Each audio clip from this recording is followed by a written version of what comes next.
একা থাকা মানেই কি শুধু নিঃসঙ্গতা, নাকি এতে লুকিয়ে আছে জীবনের গুরুত্বপূর্ণ কিছু উপহার?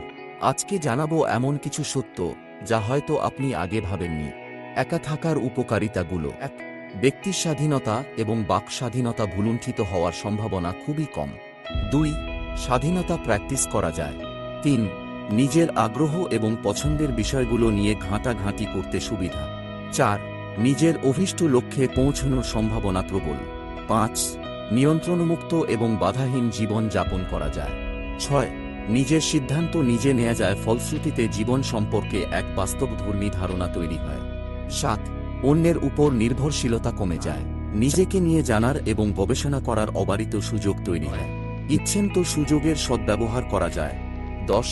নিজেকে আবিষ্কার করে সাফল্যের সর্বোচ্চ সোপানে উপনীত হওয়া যায়। ১১. অন্যদের তুলনায় এক ব্যতিক্রমধর্মী জীবন যাপন করা যায়। ১২. জীবন সম্পর্কে এক বাস্তবধর্মী এবং বিজ্ঞানসম্মত ভাবনা জন্ম নেয়। ১৩. নিজেকে আবেগের ঊর্ধ্বে স্থান দেয়া যায় এবং একজন যুক্তিবাদী ও প্রগতিশীল মানুষ হিসেবে আবির্ভূত করা যায়। ১৪. মুক্ত চিন্তার গুরুত্ব অনুধাবন করা যায়। ১৫.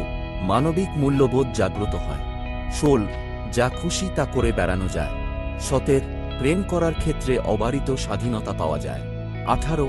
নিজেকে দার্শনিক জগতে নিয়ে যাওয়া যায়। ১৯. নিজের প্রতি সুবিচার করা যায়। ২০. নিজেকে অনেক গুরুত্বপূর্ণ ভাবা যায়। ২১. মানসিকভাবে চাঙ্গা, উজ্জীবিত এবং আধুনিক হওয়া যায়। কিছু অসুবিধা: ১. সোশ্যাল মিডিয়া এবং অনলাইন জগতের প্রতি এডিকশন বাড়তে পারে। ২. সময়ের অপব্যবহার হতে পারে। ৩. পর্নোগ্রাফিতে আসক্তি বাড়তে পারে। ৪. নিজের মধ্যে বিচ্ছিন্নতাবোধ এবং হতাশা তৈরি হতে পারে। ৫. হস্তমৈথুন এবং ফিঙ্গারিংয়ের প্রবণতা বাড়বে। ভিডিও ভালো লাগলে লাইক, শেয়ার করুন। ভিডিও হেল্পফুল হলে সাবস্ক্রাইব করে বেল আইকন প্রেস করুন। আমাদের সঙ্গে